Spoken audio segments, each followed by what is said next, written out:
podcast. You're listening to the premier Rockets podcast. It's H-Town Hoops, hosted by Brandon Scott and Adam Spolane. It is the H-Town Hoops podcast. We are coming to you right as the Rockets come back from the All-Star break flat with a loss against the New Orleans Pelicans. This one was hardly competitive, I would say. Maybe early on when they were hitting threes somewhat uncharacteristically, but man, this was a really rough watch. The Rockets for a while have been a rough watch. Adam, the story going into this game was that Ime Udoka made the decision to not make any changes to the starting lineup. The starting lineup goes out there and doesn't play great. All of them hit threes early on. They're 5 or 6 from 3 early to start. All of them got in on the party, but they weren't good overall, man. By the middle of the second quarter, the defense is falling apart. What were your impressions of how the Rockets came back from this All-Star break with this loss to the Pelicans? Well, they haven't lost yet. It's a 26-point game with under 8 to play. So by the time we press record on this bad boy, they will have lost. They will have certainly lost. There's 7 minutes left, a little over 7 minutes left in the game as we record. So what do you think overall of what you saw from the Rockets as a squad? I think it's an incredibly disappointing effort when you look at you're coming out of the break. You played poorly when you went into the break. You started to get some guys. You come back. You get some guys. You get 2 guys healthy going into this game. You talk about how you're right. You're on the outside looking in when it comes to the play-in, but you're there. You have, last year they were 15 and a half games back of the last play-in spot when they came out of the break. This year they're 3.5 games out. Again, it's a tall task, especially in the West, but it's there for them. And if not for a very fluky first quarter where they made 7 threes, this is a team that does not shoot the three well, especially on the road. If it's not for a 7 three-pointer first quarter, this is a 30 or 40-point game. I mean, that's just how poor that they were in this one. And if you are Ime Udoka, you've got to be incredibly disappointed with what you saw, just because you look now, their next 5 games are against Phoenix and Oklahoma City.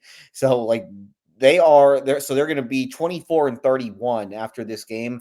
And would it shock you if they are 24-36 in a week and a half? I don't think so. So, I mean, it's this is not what you wanted to see coming out of the break, is a game like this.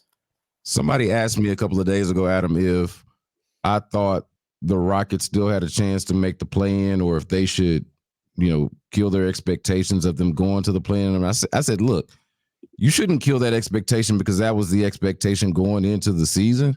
But the reality of it is, you can hold them accountable to their own stated goals and expectation. But the reality of it is, out of the teams that are competing for the play-in, out of the top 10 teams in the Western Conference, and really we're talking about the top 12, or it's hard to say top 12 when there's only so many teams in there. But when you're talking about the field, they are the worst of the teams that are competing for those spots. That's how it feels right now. And watching this game on Thursday night, the feeling of it was, it was sort of like crystallized. It was sort of like put into perspective of, hey, even when they're doing some of the things well that they don't normally do. And I thought early in the game, the issue with, I thought part of their, rebounding is a part of the defense, right? But I thought they defended okay early on, and it just fell apart. But man, they were getting out rebounded. They couldn't board for anything. And that's been a theme recently. You can't rebound. You're not physical enough. You didn't really do enough at the deadline to address that. So, all of these things compound. You can't defend. You can't rebound. Even when you shoot it well, even when you have that fluky first quarter that they had, it didn't really feel like it did much for them, because they couldn't take care of things on the other end, defensively and on the board. So just overall, it's disappointing, as you say, but it is also kind of sobering in realizing that this team just is not good enough. Well, they gave up they made 7 threes in the first quarter and we're still losing. I mean, that's kind of all you need to know. If you make 7 threes in a quarter, you should not be losing. And that's what happened today. I think that, so you say they're probably the worst of the 12. I think they're probably better than Utah right now, because Utah is kind of Utah traded a bunch of guys. They were sellers basically at the deadline as they look towards the future. So I think they're better than Utah, but they are the worst of the 11 that are left. But I think that was always going to be the case. I think that they went into the season as the worst of that group. That's what we talked about before the season started, where we said that the deck was really stacked against them for getting into that top 10 because of how good everyone else is. And the fact that they might finish 11th, I think, does in a sense turn into a little bit of a victory. But it's disappointing that the way that they have played really the last now 28 games, they were 15-12, 8th place through 27 games. And now the last games after tonight, they are going to be 9-19. Like that's just not good enough. Obviously it's not good enough. But I think that it's important for them to continue to go for the play-in. It really does not do them any good to try, to tank these last however many games. And now there's a little bit of a scuffle here between, looks like Valenciano. I got to, there's Jose Alvarado, of course, was in the mix there. But it doesn't do them any good to essentially tank these last 27, I think it's 27 games that are left because, again, they don't control their pick. And so you're just going to help Oklahoma City with their draft, spot. And maybe you get a few more ping pong balls here and there, but I do think it's important for them to continue to play this thing out, continue to play important games down the stretch, because I think that will help them moving forward. Yeah. It just, as far as like the expectation part of it though, I felt like expectations were starting to change when maybe they were out kicking their coverage a little bit early on in the season, but the things that led them on or led them off to a strong start, the things that they were doing well at the time are just not things that they seem to do well now. Now we understand what all of the reasons for that might be. They haven't been healthy. Like their starting five has not been healthy over the last 25, 30 games or so. Like we understand that. This was the first game where they get all of those guys back. And you mentioned that, how it was disappointing to see how they played under those circumstances.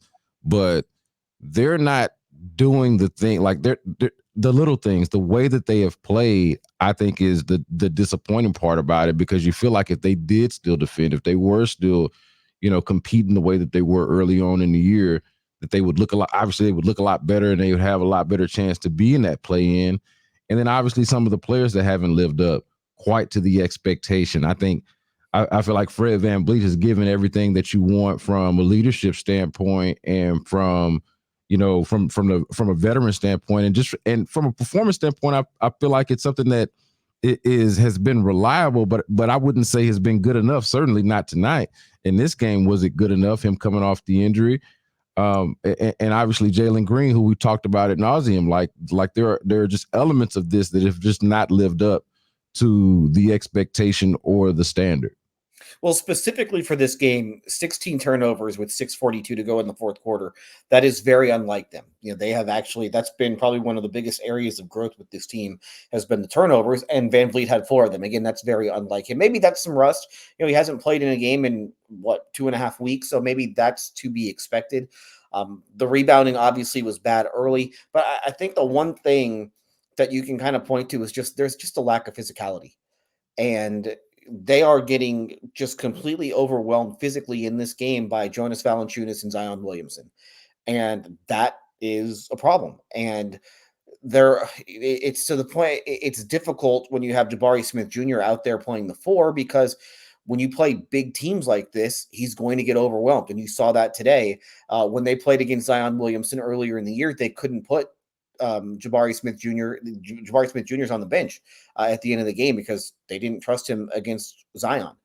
In this game, it was Dillon Brooks basically on Williamson, and that's a really tough ask of Dillon Brooks. And then the guy, your center, who's supposed to be physical, he's getting completely overwhelmed physically by Valanciunas. So that's just a bunch of stuff that just really can't happen, and they could not take advantage of some of the deficiencies that as good as Williamson and Valanciunas are on one end of the floor, you should be able to take advantage of them on the other end of the floor, and the Rockets were unable to do that. So, again, it's a really disappointing game. There's really nothing good. Maybe Amin Thompson played well. Maybe you can take something good out of that. But, I mean, for the most part, if this is not what you're looking for coming out of the break when you still have an opportunity to make the play-in.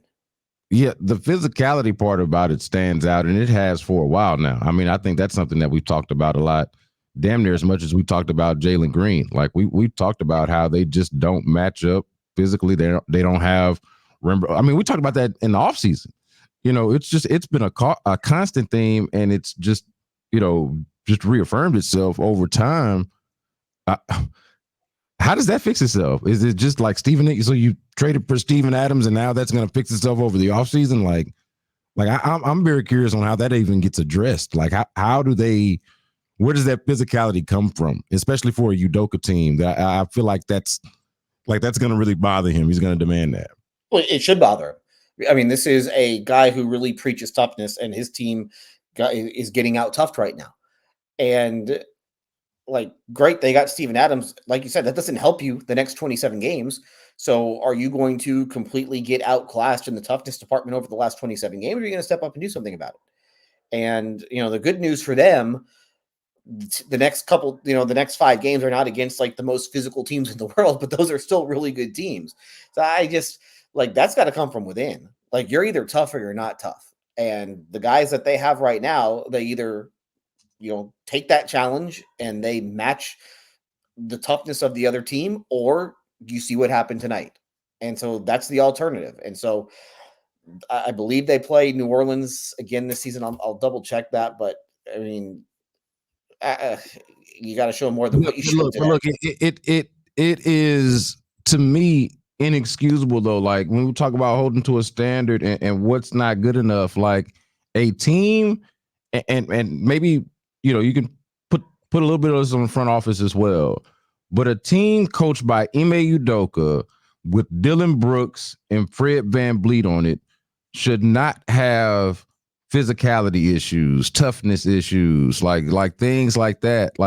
And I'm not saying it's always effort. It's not for lack of trying, but you can't have all of these bona fide tough guys as kind of front facing figures of your franchise and then come out there and get bullied like that. To me, that's just inconsistent with the branding and with the messaging. At the very, very least, we know y'all are not that talented, or we're still trying to figure out how talented you are because you're really young in the places where you're supposed to be talented, right? So we're still trying to figure out how talented you are. But when you bring in Ime Udoka, as the leader of your franchise, and you have Dylan Brooks and Fred VanVleet as your marquee offseason free agent signings, I need to see a little bit more toughness and physicality from the basketball team, man. That's just that to me is not good enough. Well, VanVleet is a 6 foot tall point guard. Yep. And Brooks is he got stepped on. Yeah, and he got stepped on it. I feel bad for him because he got his shot blocked and got stepped on by Zion Williamson. Couldn't have felt good. So you're talking about a wing who mostly plays along the perimeter, and then you're talking about a point guard who's 6 feet tall. Your big guys are the ones that need to bring the physicality. Your center needs to be the one to bring the physicality. Your 4-man needs to be the one to bring the physicality, and neither one of them did that in this game. So that's an issue. Yeah. No doubt. Well, yeah, and they need to bring them in, and that's why I mentioned about the front office part, because I think we know what those guys are, or who those guys are, the ones that we're talking about. So I thought there was a responsibility to kind of bring in, to acknowledge, and maybe it's just that we talked about this on the last podcast, how, certain deals probably just weren't there. They didn't want to just make a deal for the sake of it, or make a bad deal because they thought they, needed to fill this hole or whatever it was. But man, it is so glaring and obvious when you watch them. You mentioned the physicality. We talked about it before, and they're getting beat up in this game, man. It's just a bad look. You're right. They can't. It's a check that they can't necessarily cash. They can be as tough as they want to be, but they can't guard Valanciunas. They can't guard Zion Williamson. I get that, but damn it, bring in somebody that can protect the damn basket at some point. I feel like they just got to have that. So that is obviously the letdown from the Rockets coming out of the break, is just having these guys back and not being able to show anything better than, double digit deficit throughout most of the game, after, say, the first quarter or whatever it was, when they were lucky hitting the threes. Defense falls apart about midway through the second quarter, and it's just shot to hell from there. So real disappointing.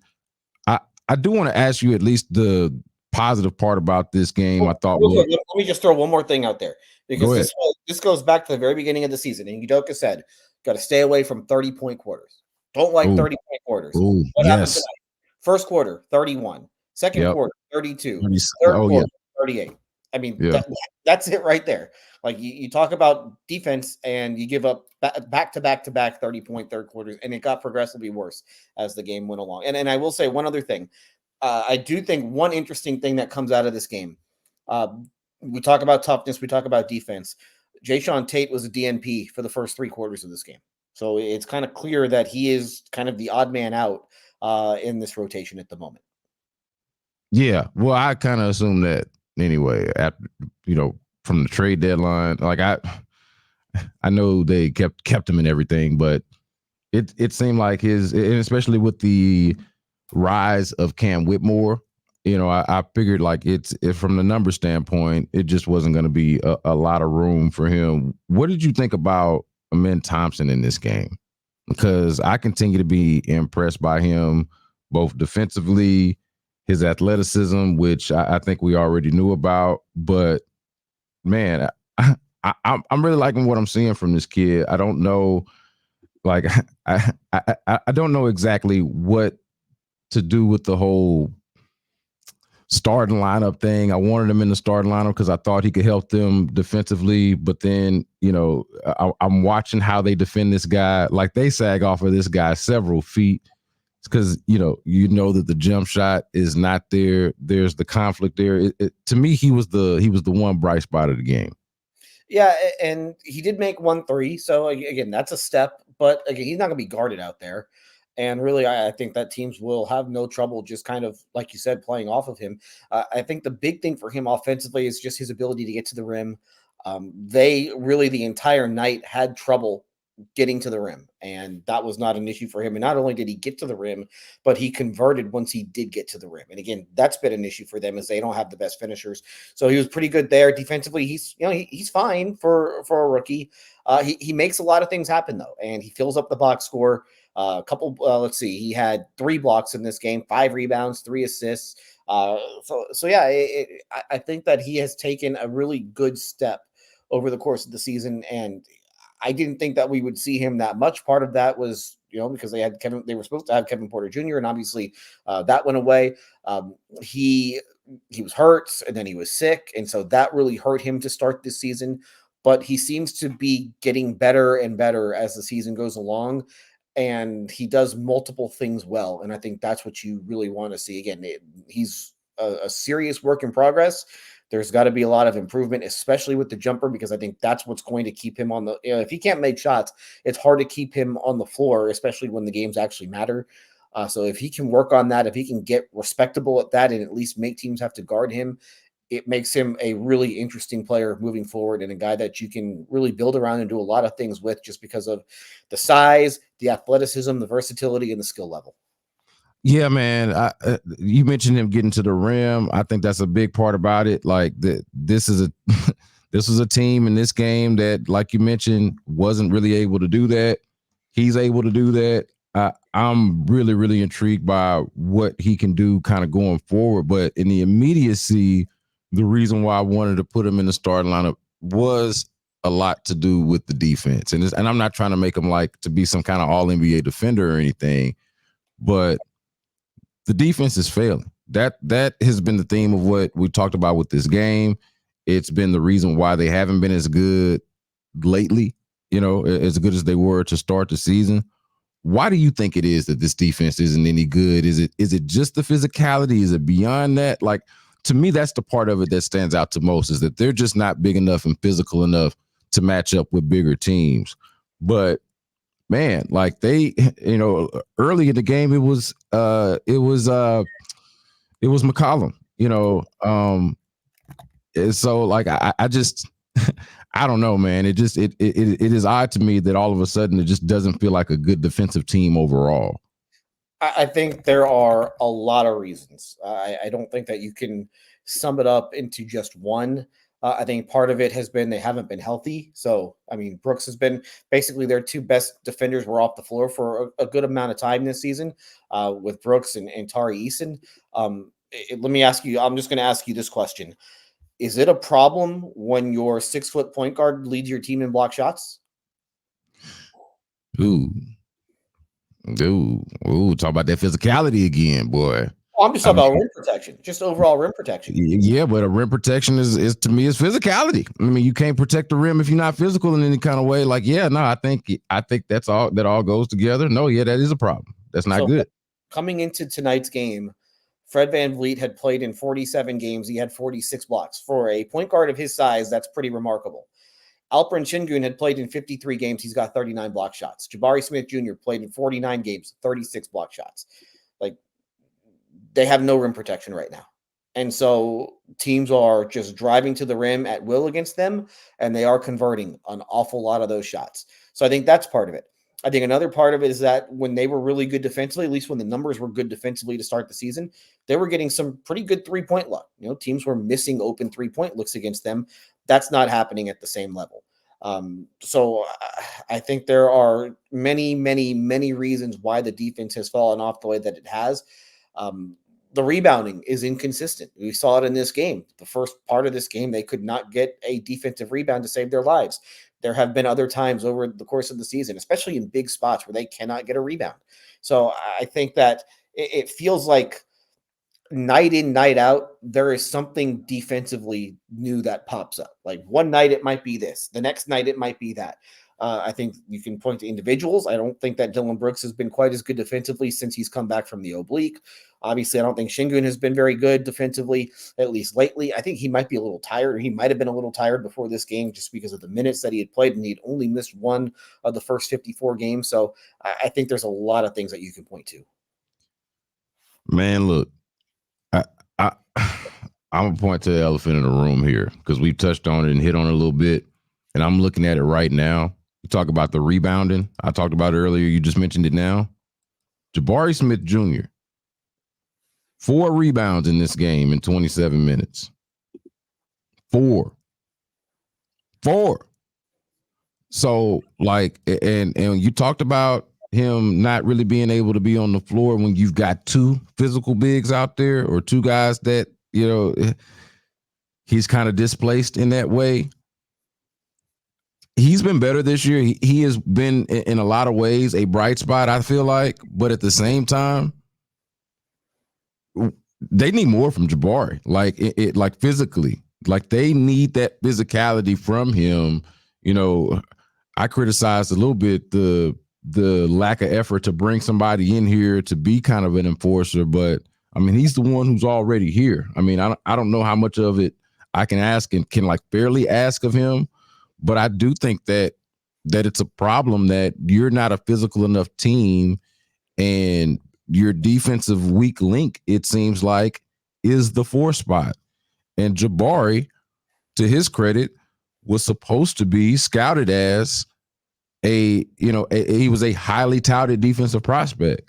So, that's not cutting it right now. I feel like they need a lot more from their number 3 overall pick from a couple of years ago. See, I don't agree with that. I know today was obviously bad, but you look at just what he did before the break against Memphis, 11 total rebounds, 10 defensive rebounds. New York, 7 total rebounds, 5 defensive rebounds. Atlanta, 10 total rebounds, 8 defensive rebounds. Toronto, 10 rebounds, 5 defense. Again, it's not great, but in terms of a per 36, he's a better defensive rebounder than the center. He's a better, he gets more defensive rebounds per 36 than Sengun does. So I think that those two kind of go hand in hand. And so I get what you're saying, and he absolutely needs to be more physical because there are games just during February, 3 rebounds against Toronto on February 2nd, 2 rebounds against Minnesota on February 4th. So there needs to be some more consistency there, no doubt. But I don't think that pinning it all on him is totally fair, and I don't agree with that. Yeah, well, I'll pin it all on all of them, because it's not just one person. I was kind of just making a point about him, but look, he has not been as good since the ankle injury, though. I think I will certainly agree with you there. Yeah, no, to me, it's Sengun It's Jabari. It's Dylan Brooks as well, who has been injured. Like I think Dylan Brooks probably has the best excuse of them all. But and health is an issue for all of them. Like let's just be fair to all of these guys. They've all gone through something. Even Jabari himself, was injured for a minute. So like all of them have dealt with something, but it just has not been good enough. I feel like I just don't feel like it's been good enough defensively lately. And maybe there's some recency bias just coming off of the heels of this game and seeing exactly what it looks like when two physical bigs can play your non-physical bigs off the floor.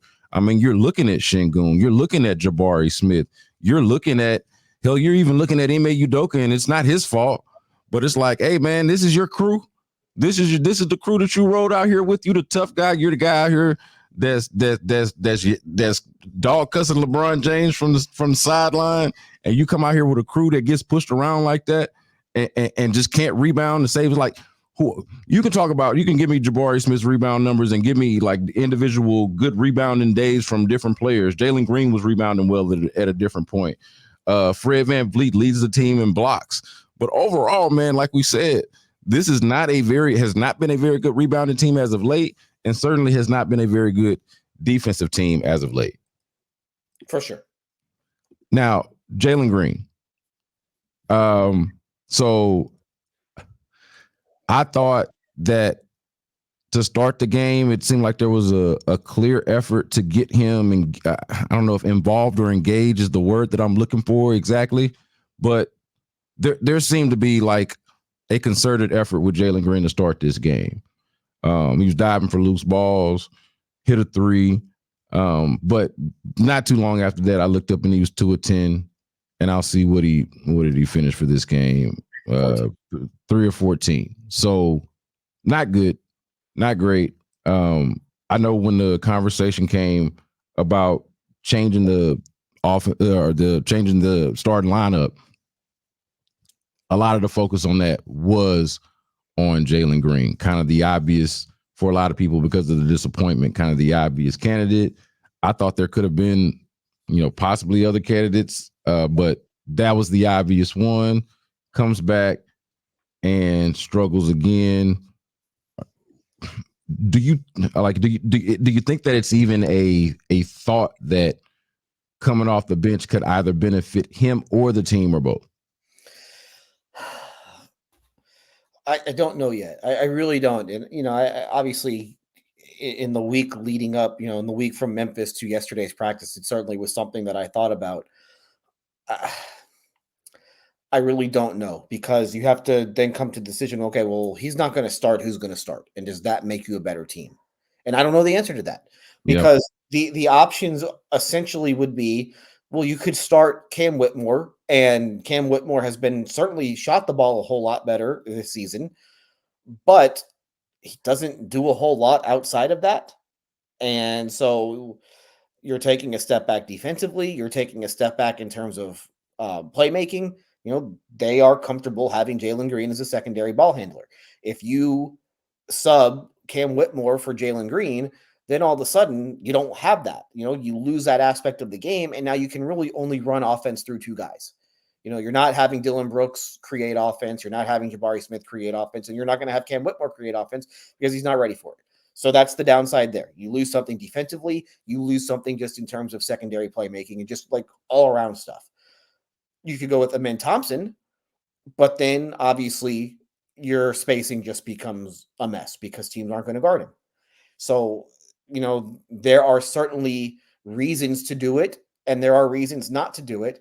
And I understand the reasoning not to do it because, as Udoka said, and as I wrote about yesterday, that starting lineup at the start of the season was outstanding together. The first 27 games, I think they were plus 10 per 100 possessions. Like, that's really good. That's a great starting lineup. And then obviously as guys got hurt and guys were in and out of the lineup, that lineup has certainly taken a big dip over the last 27 and now 28 games. So I do think that as they start to get some more guys healthy, as they maybe have a little bit more consistency with this starting five, and they're not playing just like, 2 games together and then having somebody get hurt, then I think that it's fair for Udoka to want to see this group play together a little bit more before you do anything drastic.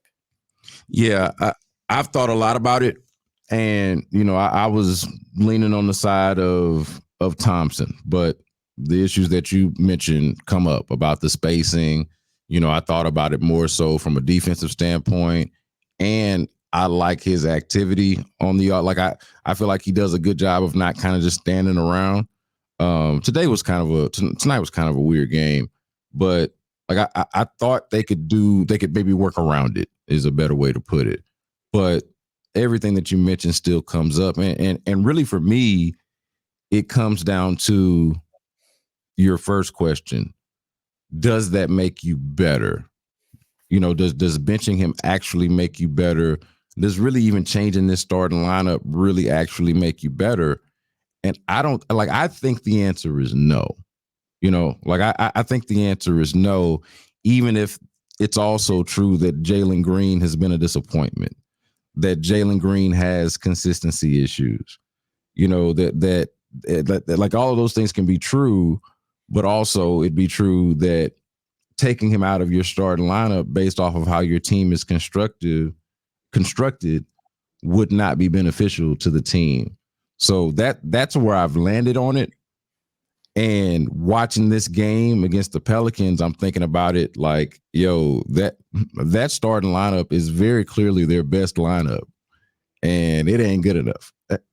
Like that might just be what the reality is. Instead of like there can be hand wringing about what the starting lineup's production is, and you can hold the starting lineup accountable for what it's doing, but that's a different question and a different point from changing it, from benching the guy. It's like no, you're not benching that guy. That guy just needs to play better.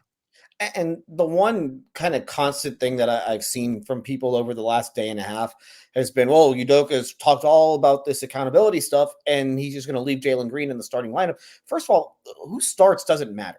Like, your starting five really is pretty meaningless at the end of the day. And I think, as Udoka has proven, if you start and you don't play well, you're not going to play when the game matters. You're not going to play when the game is on the line.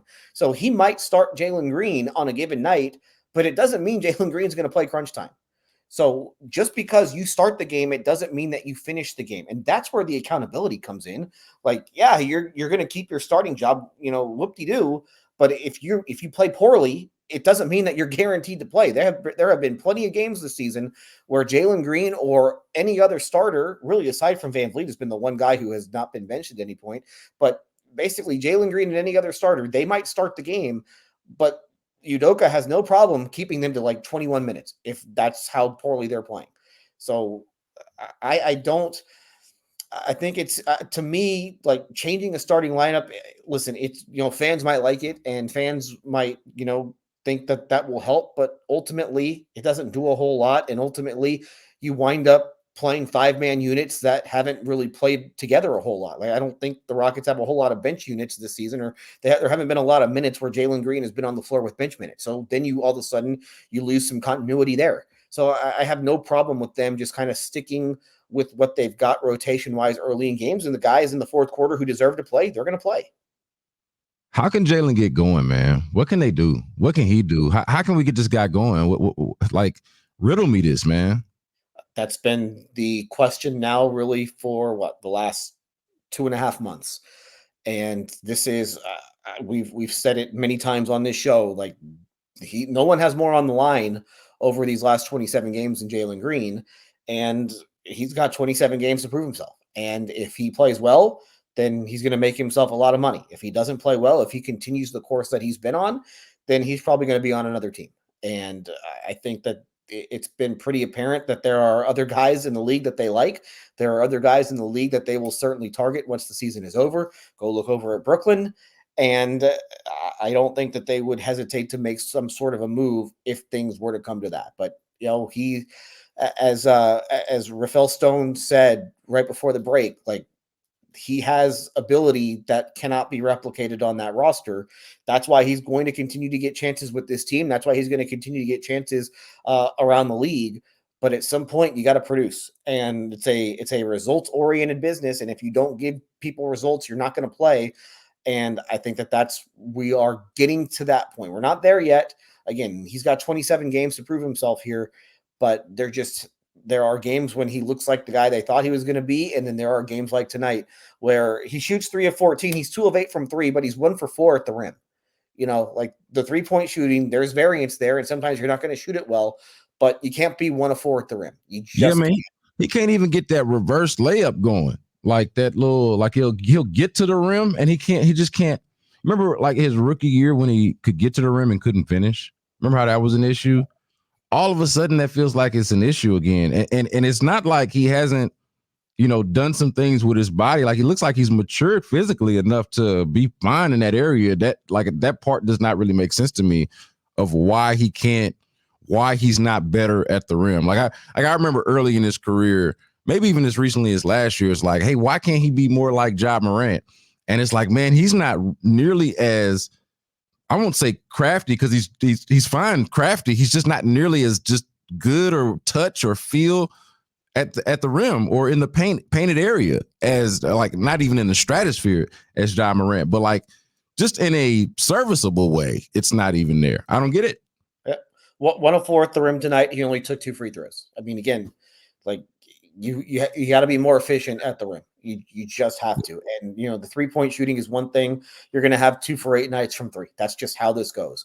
But if you are 1 for 4 at the rim with 2 free throw attempts, you don't really give yourself much of a chance. And so let me see his final line tonight. 10 points on 14 shots, only played 24 minutes. Again, this is not how you wanted to start the break. I thought the break would do him some good. I thought just like getting away from everything, clearing his head would do him some good. And who knows, maybe tomorrow it's better for him. He's been much, much better at home than he has been on the road. But again, the clock is ticking. And I think that now, we've been saying it for a couple months now, but I think we are at the point now where the clock is really ticking, where he's got to show them something, because this season really was about, especially you have a new coaching staff. For that coaching staff, this season is about information and figuring out what you have with the guys that you inherited and the guys that you drafted. And I think that right now, Jalen Green has been underwhelming to the point where I think that this staff is probably wondering if he's a guy who should be around in the future. And he's got to prove to them that he is one of those guys moving forward. Otherwise, they're going to move on from him. Yeah, man, for sure, man. It's rough. Maybe it's getting to the line. Maybe that's it. That's something that he started to do well last year when he was playing well. Something that he's not doing as well as of late. Certainly didn't do it well in this game against the Pelicans. Maybe that's it. And that's tough because you don't control the whistle. You don't control the whistle as the player. You got to be initiating the contact, and I don't know, that's a tough one. That is a real tough one. But I do think there are like 3 main themes with this team. The defense obviously is the big part. But 3 main themes with this team as to why it hasn't realized its potential.